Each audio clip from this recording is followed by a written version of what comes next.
Bonjour Wouter. Oh, Oh, oh. Quand je dis Wouter, c'est vrai que C'est mon vrai prénom. C'est le vrai. Plus c'est personne le vrai. ne parle comme ça, à part des très très vieux. Il paraît qu'il n'y a que les très anciens qui ont connu Wouter. Oui, Hein? c'est vrai. Mes parents, mes frères et sœurs. Oui. Oui. Mais vous, dans votre tête, Dave, vous vous dites au fond, tiens, attention Wouter. Vous parlez comme ça, vous dites, ne fais pas ça Wouter. Non, c'est vraiment parti. Honnêtement. C'est Mais plus- j'aime bien qu'on m'appelle comme ça, mais ça voudrait dire que Dave n'a pas fait carrière. Donc Ouais. c'est quand même embêtant. Mais comment ne pas être amoureux de vous? Ah. Non, je ne dis pas ça en vous regardant, Dave. J'espère bien. Je dis ça parce que voilà, ça y est, la pochette du disque Oui, c'est pas ma et question. Vanina. Je suis pour rien. Mais le livre dont on va parler, c'est son titre. Comment ne pas être C'est amoureux une de chanson d'Elvis Presley que j'ai adaptée en français. J'étais très content de le faire parce qu'Elvis, évidemment, c'est une idole. Oui, mais il faut vous dites, toute votre carrière, c'était pour que les gens soient amoureux de vous, pour aimer les gens. C'est plutôt pour en donner que pour en recevoir.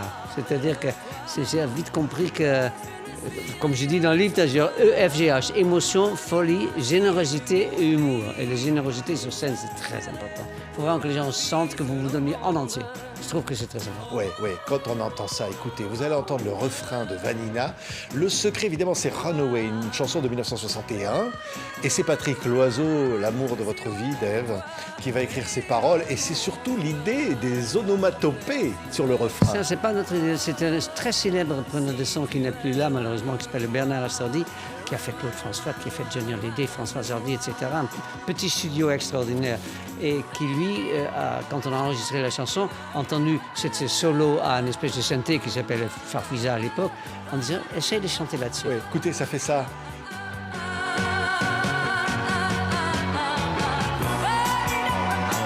Et c'est pour ça que je chante à la fin de mon tour de chant, parce qu'au début, je ne pourrais pas. Il faut que la voix change chose. Hein. Oui, c'est vrai, quand même, Oh, hein. c'est magnifique parce qu'on ne dira pas, vous avez écrit dans ce livre, Dave, je voudrais chanter encore pour mes 80 ans.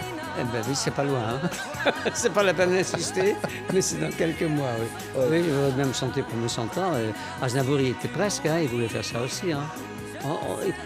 Ça me fait toujours penser à Michel Berger, c'est pas gay parce qu'il a dit je me vois pas vieux chanteur et évidemment c'est une ironie du sort horrible quand on meurt jeune et moi je vois pas comme c'est le meilleur moment de la journée quoi. C'est une nirvana totale. Le meilleur moment de la journée, c'est évidemment se coucher avec son bien-aimé, c'est un très bon repas, mais ça j'ai des petits problèmes actuellement. C'est un joli voyage, pourquoi pas Venise, pourquoi pas Hong Kong, tout ça. Mais sur scène, être sur scène. Oui. Moi, ça me fait penser à Annie Cordy, avec qui j'ai beaucoup travaillé. Mon premier Olympia, c'était avec elle. Et quand j'ai tourné avec elle il y a quelques années, elle boitait toute la journée parce qu'elle avait un problème de genoux. Et sur scène, elle dansait comme s'il avait 15 ans. C'est vrai. Et ça, c'est le miracle de la scène. On n'est pas dingue. malade sur scène. Oui, mais vous dites dans le bouquin d'ailleurs, sur scène, je fais l'amour, c'est comme faire l'amour. Ah, complètement. Ouais. C'est un petit côté partout. Ça. Oui, oh, voilà. On est un peu nombreux. Oui. Non, mais alors, Excusez-moi. Vous en révélez dans ce bouquin, Dave, d'ailleurs. Tiens, on va tout de suite en parler, parce que vous dites, au fond, le sexe, pour vous, c'est comme une gymnastique. Je vous cite, c'est dans le livre. Oui, mais c'est une très bonne excuse parfois. J'ai fait juste la gym, excuse-moi. Oui. C'est-à-dire que la fidélité, on le pratique aussi depuis les années 84-85, quand le sida est arrivé, parce que là, on ne va pas tromper son bien-aimé, parce qu'on ne va pas prendre ces risques-là. C'est horrible. Donc, en effet, il est quand même peut-être pas prévu. Nous, ça fait 52 ans que je suis avec la même personne, quoi. Oui, avec C'est Patrick Loiseau. Loiseau, l'auteur de Ouais. mes chansons, entre autres, il écrit pour les autres aussi.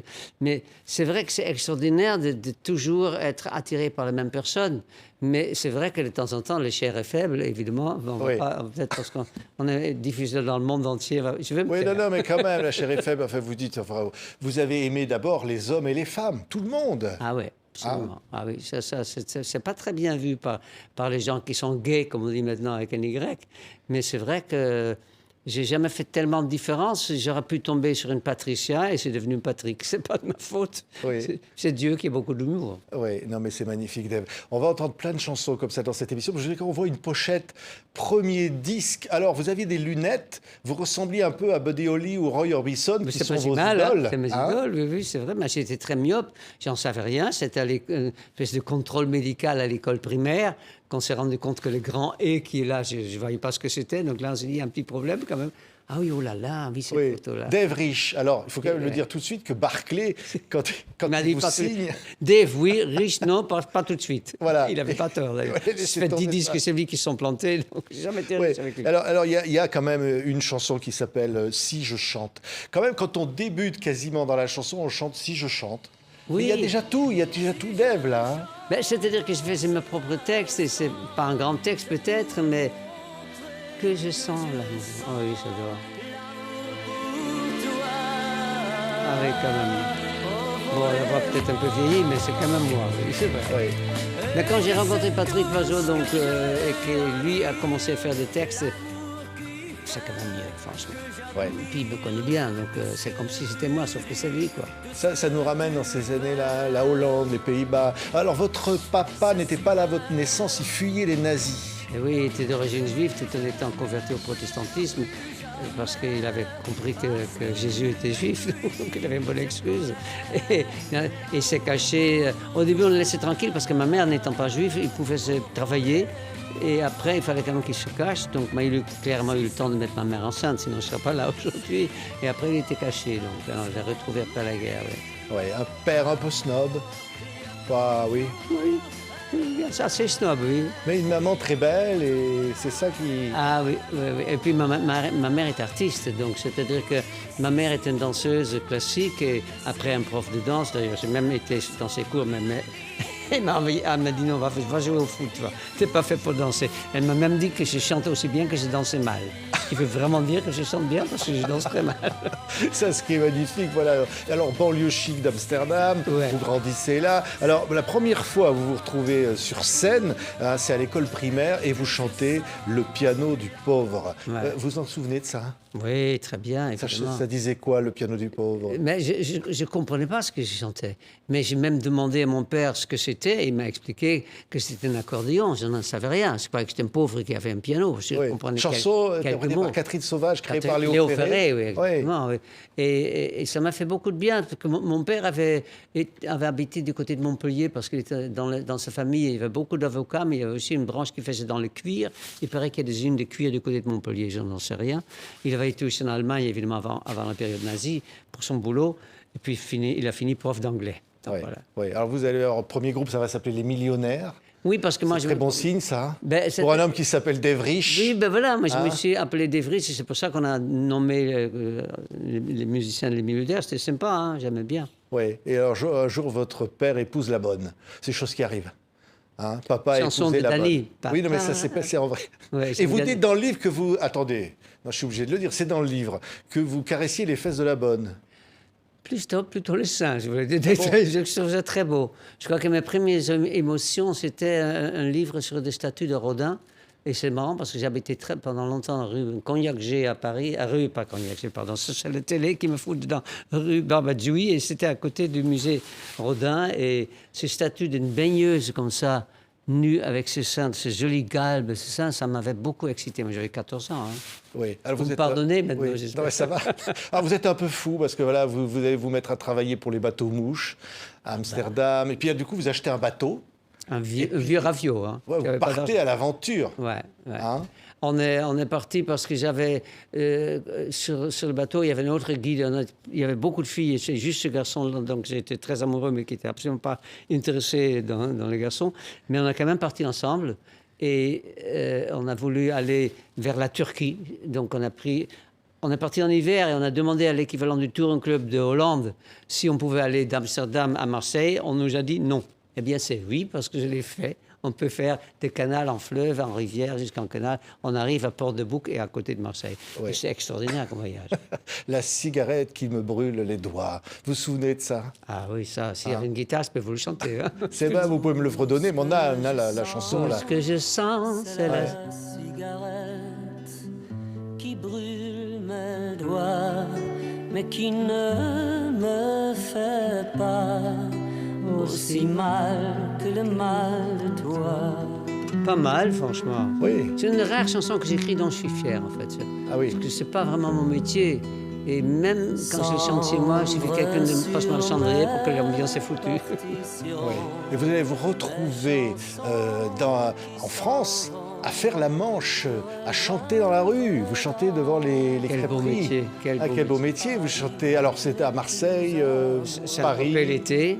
Paris pour Saint-Tropez. commencer, puis après on nous a dit, j'ai chanté dans une crêperie et j'ai vite compris, quand je peux me permettre de donner des conseils pour ceux qui font la manche, faites plutôt les pizzeries et les crêperies parce que les clients changent plus vite. Donc vous faites plus d'argent avec plus de monde que dans un restaurant, il n'y a que 2 services. Et ça, c'est très professionnel, évidemment. Et c'est là, on m'a parlé de Saint-Tropez, et j'y suis allé, et j'y vais tous les ans en pèlerinage, parce que j'ai gagné beaucoup d'argent là. Ouais. Et c'est au noir.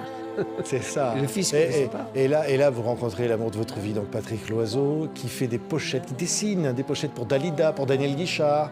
Marie Laforêt, plein de gens, oui. Mais on était avec le bateau avec lequel j'ai quitté la Hollande en Turquie et dans un fjord, ça s'appelle comme ça en Turquie, dans un estuaire, il a écrit une chanson, paroles et musique, et je me suis dit, tiens, il pourrait faire ça.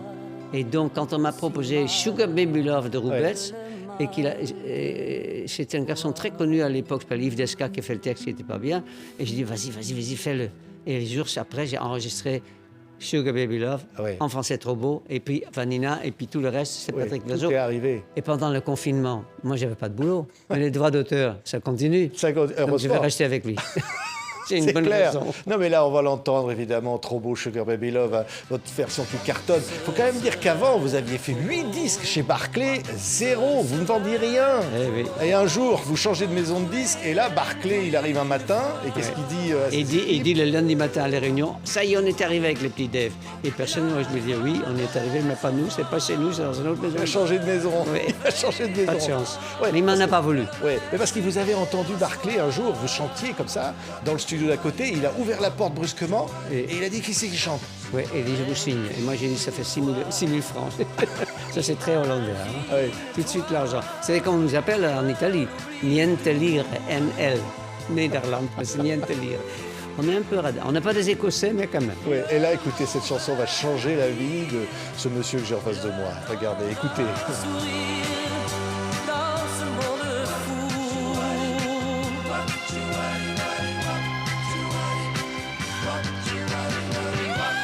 Oui, qu'est-ce que c'est haut.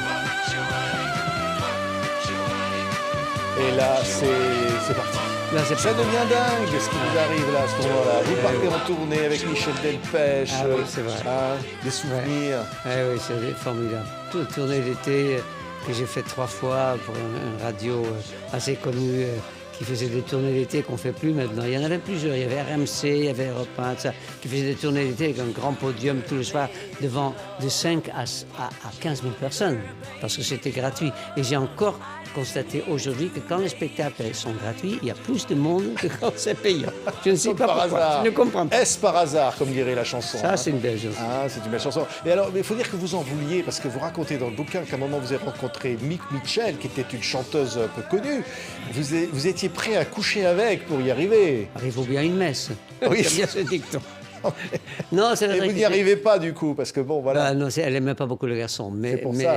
elle a fait un gamin de Paris qui était surtout chanté par Montand, par Patachou, etc. Et par elle, évidemment, très gentille femme avec laquelle j'ai beaucoup travaillé. Elle m'a présenté mon premier impresario. On ne dit plus ça aujourd'hui, qui m'a fait faire ma première tournée avec Nana Mouskouri. Donc les femmes, Mick Michel, Nana Mouskouri, Annie Cordy, les femmes ont joué un immense rôle dans ma vie.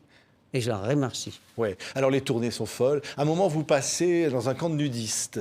Vous êtes déjà un peu connu. Vous faites du nudisme avec le présentateur de la tournée. Absolument. Ça s'est passé comment? Il était nudiste, et donc partout quand on s'arrêtait, il voulait aller dans le... Je n'étais pas contre, mais ce n'est pas spécialement mon truc, mais je me suis surtout constaté, c'est sur les plages du Cap d'Agde, que les gens d'un certain âge, qu'on n'appelle plus le 3e âge, qu'on appelle les seniors maintenant, les vieilles femmes sont beaucoup plus agréables à regarder que les vieux messieurs, pour mon goût à moi. Hein. Ah oui. Ouais. Oui, parce que, bon, les seins, ça descend un peu, mais c'est tout, quoi. Mais les hommes qui deviennent vieux, ça descend trop. C'est pas beau à voir. On enchaîne. On enchaîne avec cette chanson-là, parce que quand vous la chantez sur scène, vous dites « Je vais vous chanter, mon cœur est malade ».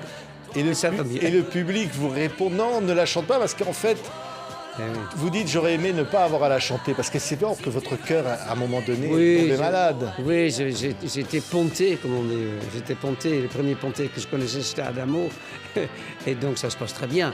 Pas toujours, ça peut être long, hein, parce que le cas de votre confrère Michel Drucker, ça a pris beaucoup de temps. Ça peut être compliqué. Moi, ça a juste duré 15 jours. Mais c'est vrai qu'il faut faire un petit peu attention après, quand même. Ouais. Mais ce livre, il commence par la chute.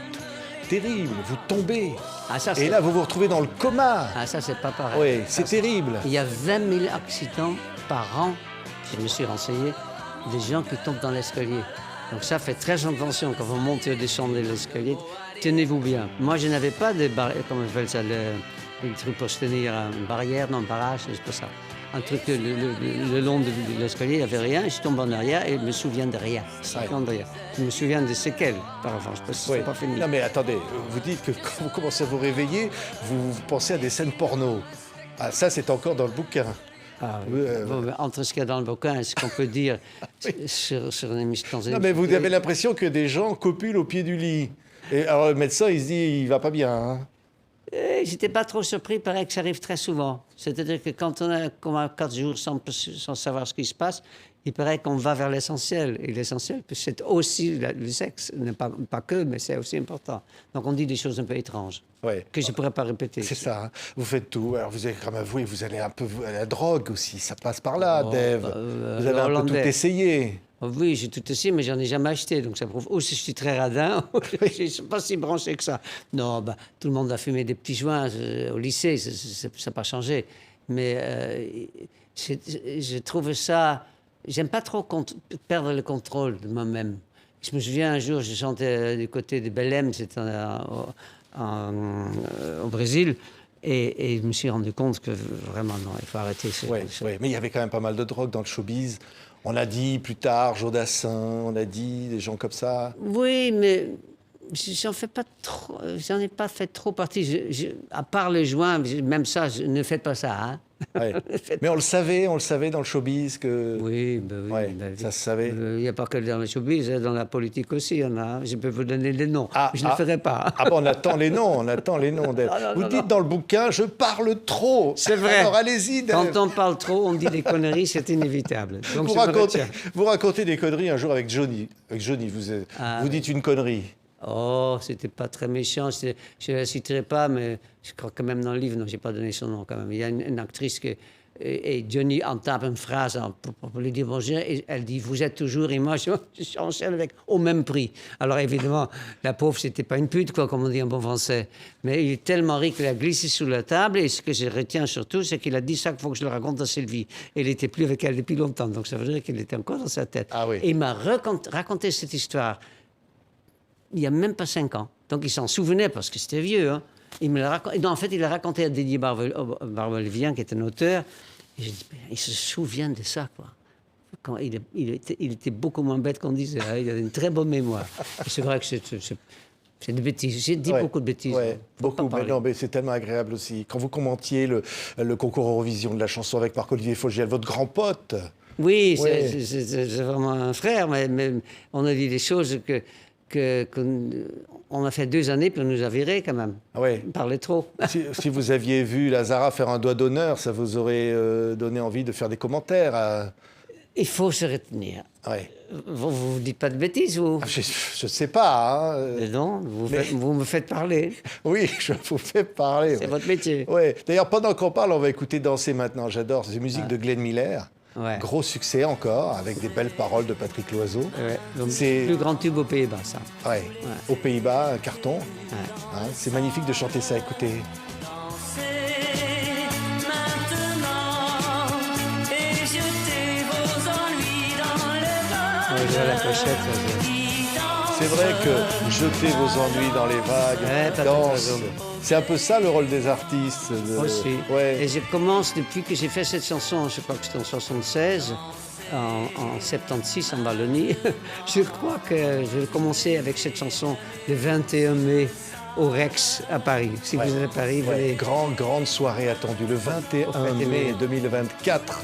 Dave au Grand Rex. Voilà, Ouais. et je commence avec Danser maintenant parce que c'est une espèce d'habitude que j'ai prise. Ouais, ça porte ouais. bonheur. Mais alors, il faut quand même dire que quand dans cette période d'énorme succès, vous vous planquez avec Patrick Loiseau, vous voulez pas montrer que vous êtes gay.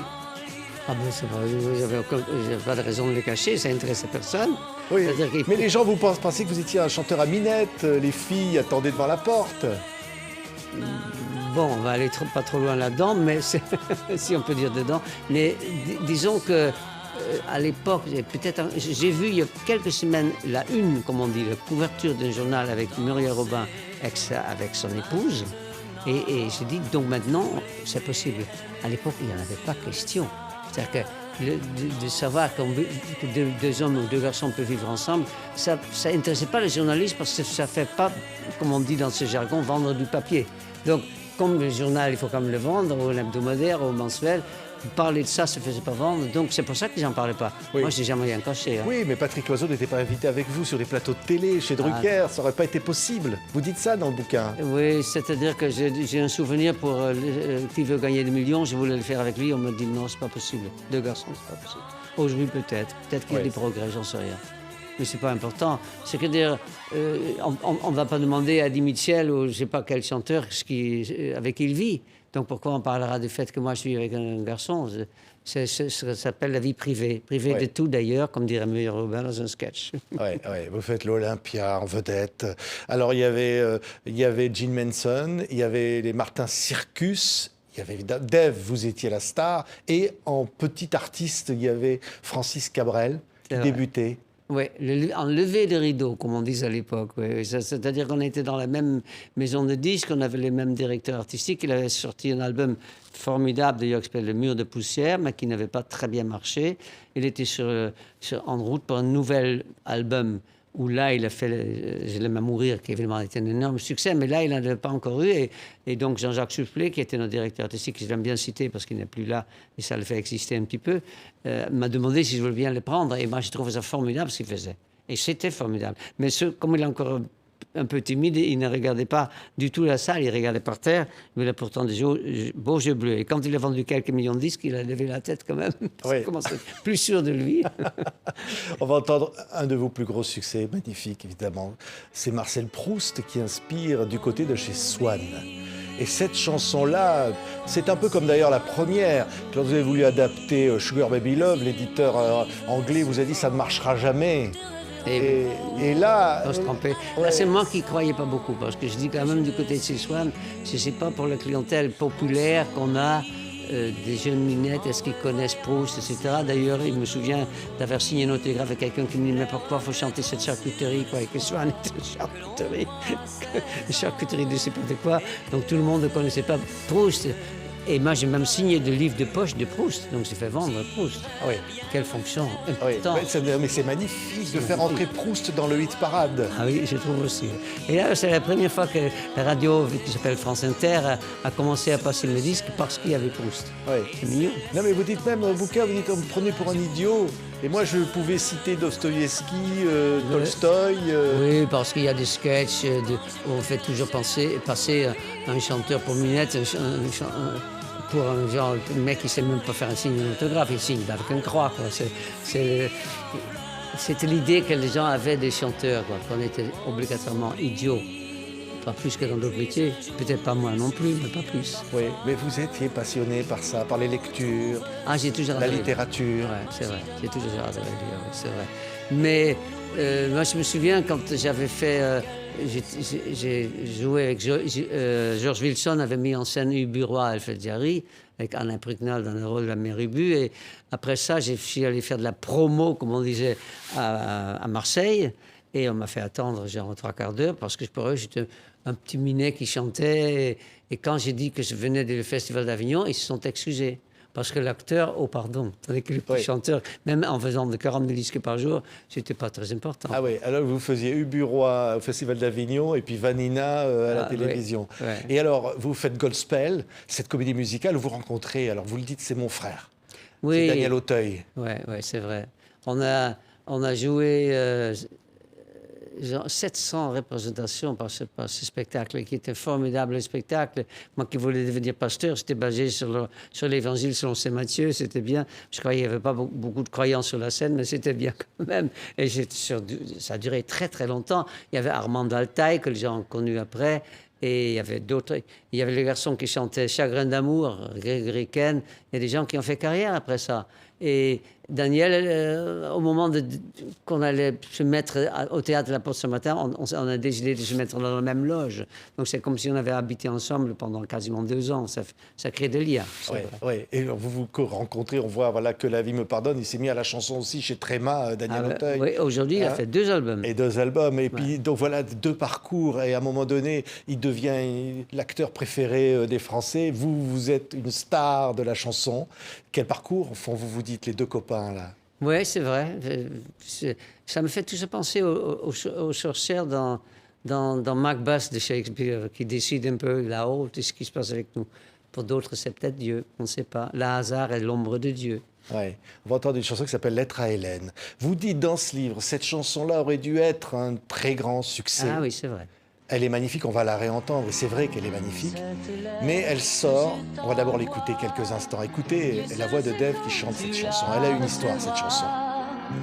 Au fin fond de l'hémisphère, où les saisons tournent à l'envers. Oui, puis ça tient parfois un peu les choses, parce que c'est en effet une chanson qui a pas mal marché, mais pas autant qu'on espérait, parce qu'il y a Claude François qui est mort au moment où on sortait cet album-là. C'est ça. Et évidemment, les fans de Claude François, il y en a même qui venaient me voir pour dire fais attention à vous, etc. Parce qu'on était très liés.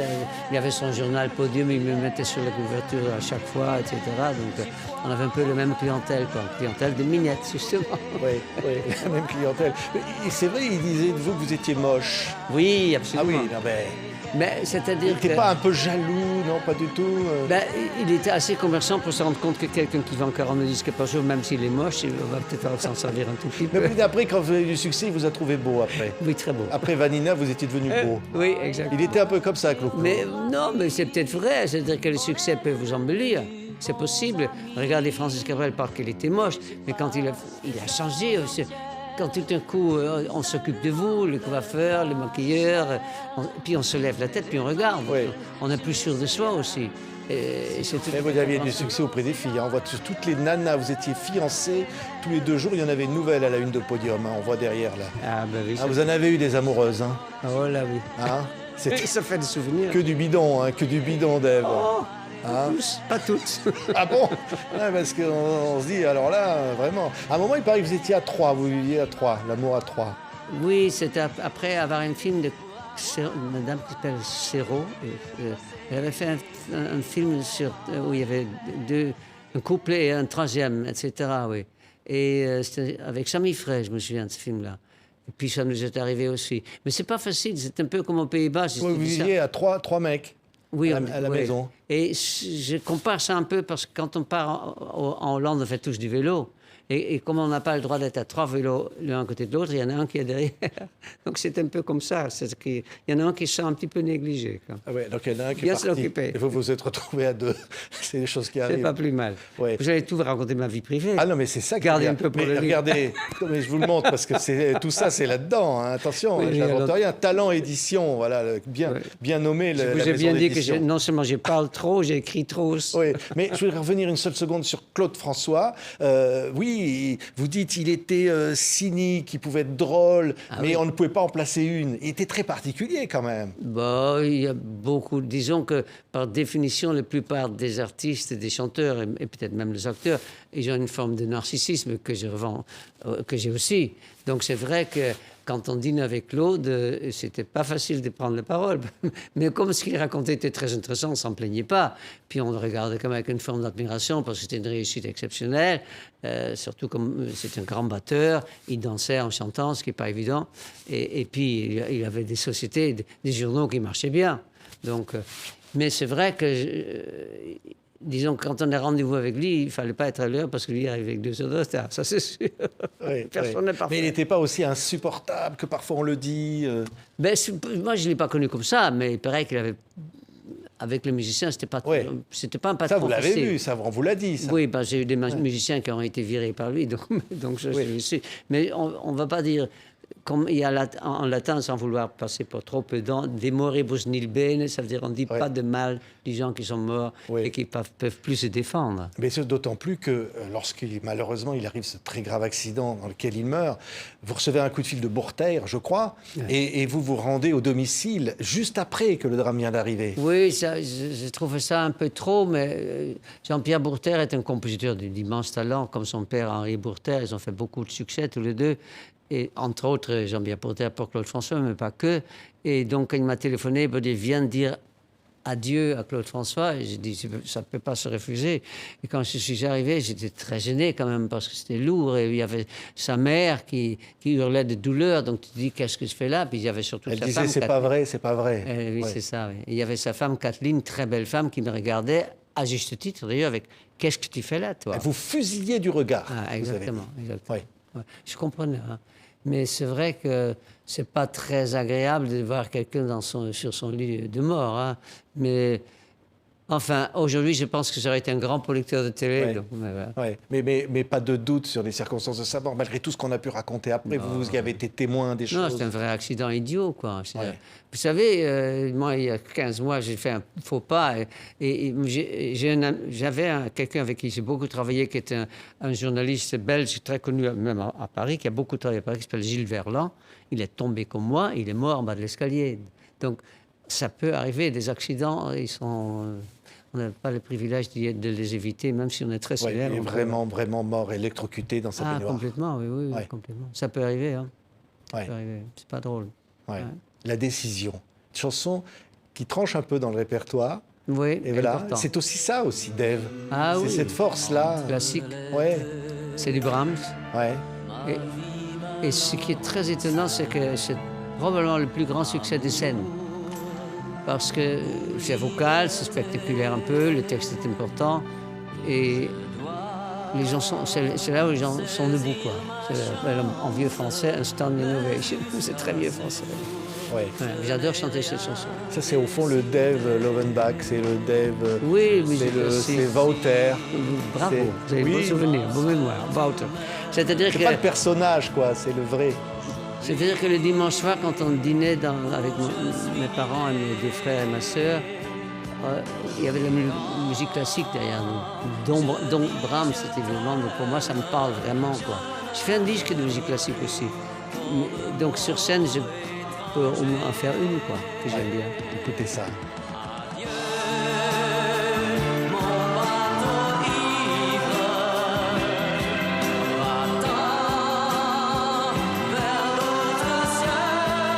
Parlé il y a quelques instants de Claude François. Vous racontez un jour que vous devez remplacer Jodassin parce qu'il vient de mourir sur scène. Ah oui. Ça, c'est pas un bon souvenir. Non, évidemment. C'est-à-dire que, bon, on sait tous qu'il est mort à Tahiti et je l'ai remplacé parce que j'étais libre. Et puis, je crois que j'ai chanté La cigarette qui brûle mes doigts dont vous parliez tout à l'heure, que je fais de temps en temps sur scène. Et en fait, les gens attendaient Jodassin. Donc, les gens ne savaient pas qu'il était mort, même. Ils le savaient peut-être, et donc ils sont venus par curiosité pour voir qui le remplaçait, quoi. Il y avait 16 affiches dans la ville. C'était à Villeneuve-sur-Lot, si je me souviens bien. Et dans une chanson très intimiste, quelqu'un a crié « PD » dans la salle. Donc je me dis, tiens, elle a dû se rendre compte que je n'étais pas Jodassin, quand même. Ça fait mal, quand même, non? Je l'avais déjà entendu, hein, mais c'est comme si on crie chauve à quelqu'un. Je prends un exemple pour vous embêter un peu. Ouais. Il n'y a pas de raison que c'est moi qui est embêté ici. Ouais. Mais quand je dis, voilà, il va y avoir le grand Rex, il y a un amour du public, le bonheur de ces chansons d'Ève, qui est toujours là. Parce que vous racontez, bien sûr, vous avez traversé les vaches maigres, les discothèques, les années 80, difficiles. Ouais, et puis même les podiums un peu pouilleux. Vous êtes allé chanter sur des places de village, partout. Ah oui, c'est pas fini, hein. Moi, je vais bien continuer. Mais vous aimez ça, au fond, vous dites jamais perdre ce lien avec le public. Ah non. Vous savez, quand on a commencé dans une crêperie, quand il y a 3 tables, c'est-à-dire 6 à 9 personnes, et que ça y est, il y a du monde, après, quand il y en a un peu plus dans la salle, on est quand même content. Mais c'est vraiment, comme je disais, c'est un état euphorique exceptionnel. Et en plus, à la fin, il y a un chèque. N'oublions pas ça, c'est pas mal non plus. Même vous dites, quand j'ai signé mes premiers autographes, oh, ça me faisait du bien, j'étais heureux. Ben, c'est-à-dire que, je sais pas, les gens le savent tout doucement, je suis connu pour être vaguement caustique quand même. Et quand on veut faire rire et quand on fait le mariole, parfois on blesse. Et c'est pas du tout ce que j'ai envie de faire, mais ça m'est arrivé. Donc, j'étais au lycée, comme je disais, on était 700. Je n'étais pas l'élève le plus populaire. Donc quand j'ai devenu chanteur populaire, je me suis dit, c'est dingue quand même. J'étais quand même surpris, quoi. Bon, c'est peut-être pas duré tout le temps, mais c'était agréable de passer pour quelqu'un de sympathique plutôt pour quelqu'un d'antipathique, quand même. Ouais, vous avez votre nom, vous avez vu Dave écrit devant le fronton de l'Olympia. Oh oui. Hein? Oui, ça fait plaisir, c'est sûr. Oui. Enfin, disons que j'ai vu des artistes à l'Olympia, quand je passais moi, j'ai dit, oh là là, je ne suis pas à la hauteur. Et j'en ai vu d'autres et je dis, eux, ils peuvent, moi aussi, je peux. Donc, je ne citerai pas de nom. Hein.